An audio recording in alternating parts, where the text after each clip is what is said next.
السلام علیکم جی. دیکھیے جب پاکستان کے اندر ایک چلتا ہے، ایک ہوا چلتی ہے، تو پھر سارے ادارے، سارے افراد، میڈیا کے اندر کام کرنے والے بھی اس ہوا کے ساتھ ہو جاتے ہیں.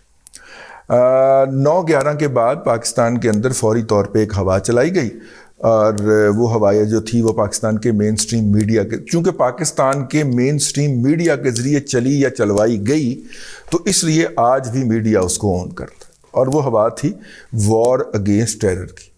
اس کی باقیات پاکستان میں تو نہیں بچی. پاکستان کے اندر تو اس کو کچھ عرصہ پہلے جب پروجیکٹ عمران خان لانچ کر دیا گیا تو اس کو انڈو کرنا شروع کر دیا گیا کہ جناب ایک وقت میں ادارہ ایک ہی جنگ لڑ سکتا ہے، ایک ہی محاذ پہ لڑ سکتا ہے، تو یہ وار اگینسٹ ٹیرر جو ہے اس کو سائیڈ پہ کر دیا جائے. اگرچہ وہ ہمارے گلے آج بھی پڑی ہوئی ہے، لیکن وار اگینسٹ ٹیرر کو سائیڈ پہ کر دیا جائے. پہلے اس لیے لڑ رہے تھے کہ پہلے اس کے دیے ڈالر آ رہے تھے، بڑے کڑکتے ڈالروں کے نوٹ جو ہے آسمان سے خون کی طرح برس رہے تھے. ٹھیک ہے، تو اس لیے یہ بہت ضروری تھا کہ یہ جنگ لڑی جائے.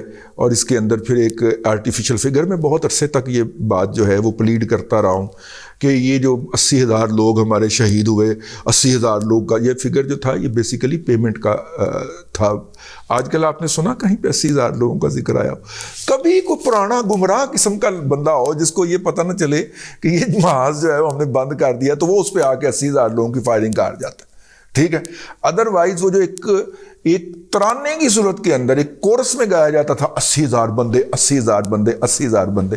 آپ ذرا تھوڑا سا بھی اس کو انویسٹیگیٹ کریں تو آپ کو پتہ چلے گا کہ 2200 کے قریب بندے ہمارے شہید ہوئے تھے وہ اس پوری جنگ کے اندر. لیکن 2200 کی پیمنٹ نہیں تھی نا پراپر ملتی، پیمنٹ 80,000 کی ملتی تھی. تو پھر اس میں زخمی بھی ڈالے گئے، پھر وہ بھی ڈالے گئے جو مار دیے گئے. جو وار اگینسٹ ٹیرر کے نام کے اوپر وہ لوگ جو پکڑ کے مارے گئے. اور اگر آپ ان دنوں کو یاد کریں تو شیخو پورہ، خانے وال، رحیم یار خان، 3 قتل گاہیں تھی جن کے بارے میں روزانہ CTD جو تھی وہ ایک پریس ریلیز جاری کیا کرتی تھی کہ آج وہاں پہ ملزمان کو جو تھا وہ یہ قتل گاہوں کے اندر مارے جاتے رہے، لوگ مارے جاتے رہے. یا ہم اس کو ہم تھوڑا سا ایسے کر دیتے ہیں، مارے جاتے تھے یا نہیں مارے جاتے تھے، لیکن اس کی پریس ریلیز جاری ہو جاتی تھی. ٹھیک ہے، ہم ایک آدھ فیملی کو ہی ملے ہیں جن کے لوڈ ون جو تھے وہ ایسے گئے تھے.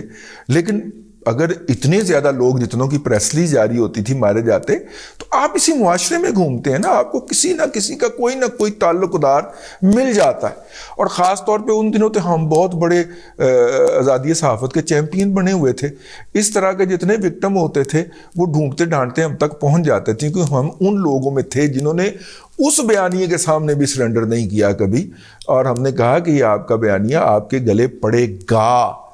یہ آپ نے ان کو پہلے جہادی بنایا، اب آپ ان کو دہشت گرد ثابت کر کے امریکیوں سے ڈالر کما رہے ہیں.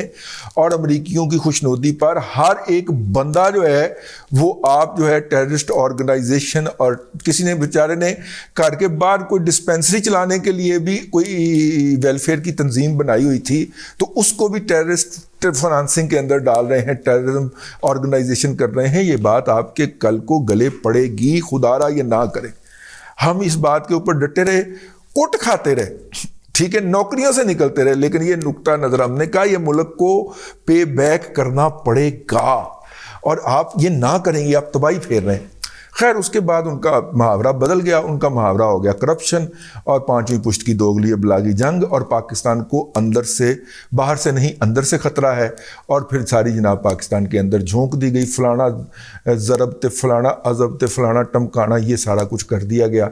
یہ پھر ہم نے پھر کہا کہ آپ جب یہ والی کارروائیاں کرتے ہیں ان کے اندر سویلین کیجویلٹیز بڑی ہوتی ہیں. آپ کہتے ہیں کہ آپ کے پاس بہت زیادہ سپائنگ کے، جاسوسی کے انسٹرومنٹ ہیں، ڈیجیٹل آپ سیٹلائٹ اس کی کر رہے ہوتے ہیں، تو پھر ساتھ میں یہ ایک بندہ پکڑنے کے لیے یا مارنے کے لیے آپ ساتھ میں 20-30 بندے مار دیتے ہیں یار.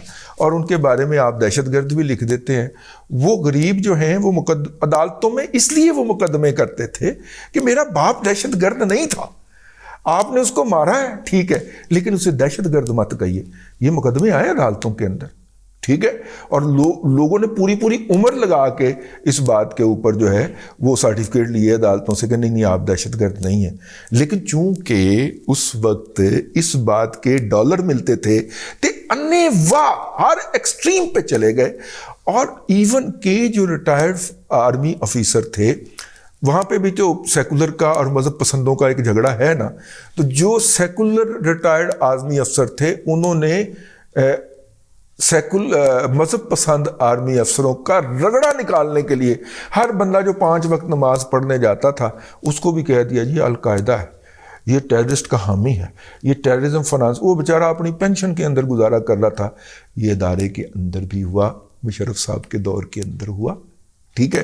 پھر اس کا رد عمل تو ادارے کے اندر سے ہی آیا. ہم اس پہ کوئی بات نہیں کرتے، کرنا بھی نہیں چاہ رہے. ہوا جو کچھ ہوا.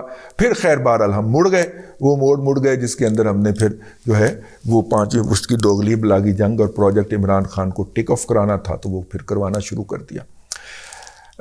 نئے جو DGISPR ملے ہیں سر بنے ہیں، اب ان کے والد صاحب جو ہیں وہ ان وکٹمز میں سے ہیں جن کو اس اندھا دھند بمباری کے دوران، جس کے دوران پاکستان کی فضائیں بیچی گئیں، پاکستان کے ایئرپورٹ بیچے گئے، پاکستان کی بیٹیاں پکڑ کے بیچی گئیں، پاکستان کے بیٹے قتل کر کے ان کی پیمنٹیں لی گئیں، اور جن کو قتل نہیں کیا جاتا، ان کے والد صاحب سلطان بشیر الدین محمود جیسے جو بزرگ جن کو قتل کرنے کا کوئی فائدہ نہیں تھا، ان کو پکڑ کے کئی دن، کئی مہینے، کئی ہفتے، کئی سال جو تھا وہ ڈیٹینشن اینڈ ریہیبلیٹیشن سینٹر کے اندر رکھا گیا.